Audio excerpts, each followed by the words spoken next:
We are moving on to a new unit. I hope that you have your notes packet ready. There are 2 sheets. We're going to go through this quickly. I don't want you to get confused because we are going to be in the quadrilateral unit, but we're going to start the quadrilateral unit talking about polygons in general. So in case you didn't know what a polygon is, does anyone know what poly means? Poly means many.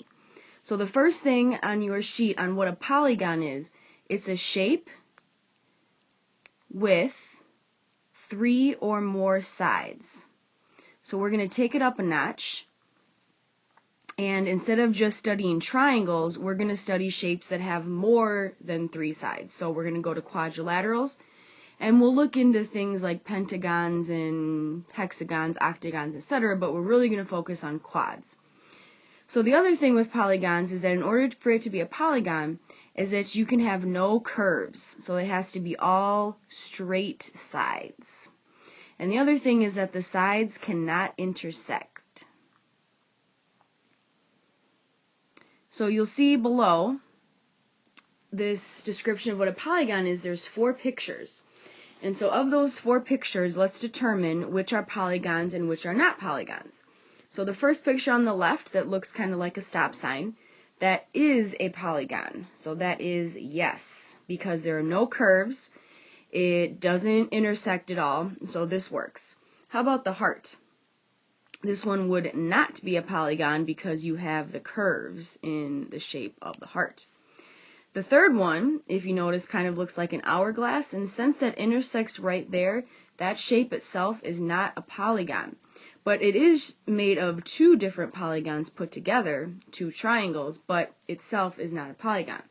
How about the shape on the right that looks like a star? This is a polygon. There is no curves, and again, it doesn't intersect at all, so it is a polygon.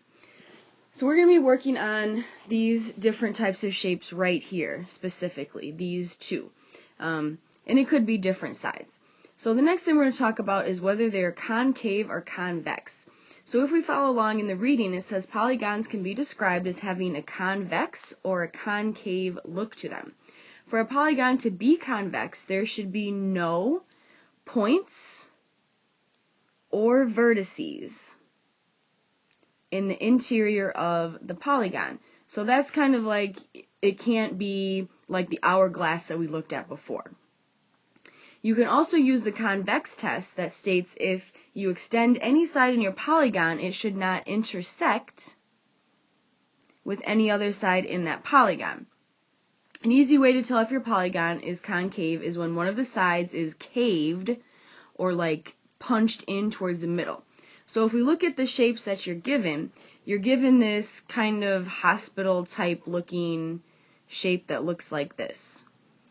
So one of them looks like kind of a cross. So this is considered concave because right here you can see that these are caved in towards the middle. So the points are pointed in towards the middle, so this shape would be concave.